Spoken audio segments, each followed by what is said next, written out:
घर साफ सुथरा रहे, किसी चीज़ पर गंदगी नज़र ना आए, कोई दीवार ख़राब ना हो और पंखे इतने साफ़ हों कि हर किसी की नज़र ठहर जाए।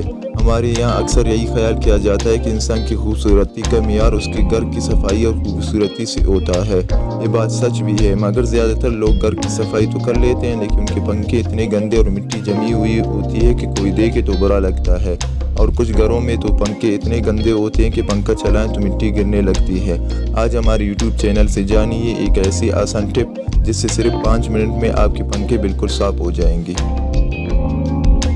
वो आसान टिप ये है कि एक बाल्टी गर्म पानी में 4 चम्मच हाइड्रो ऑक्साइड, जो कि बाजार में आसानी से दस्तयाब है, शामिल करें। फिर इसमें एक तौलिए को 5 मिनट के लिए डबो दें। इसके बाद कपड़े धोने वाला सर्फ उस पानी में मिक्स करें। अब इन तौलियों को पंखे के परों पर रगड़ लें, 5 मिनट तक रगड़ लें। फिर साफ कपड़े से पंखे को साफ कर लीजिए हो गए आपके गंदे से गंदे पंखे बासानी साफ। आज की ये टिप आपको कैसी लगी हमें कमेंट सेक्शन में ज़रूर बताइएगा। मिलते हैं अगली वीडियो में, तब तक के लिए अल्लाह हाफ़िज़।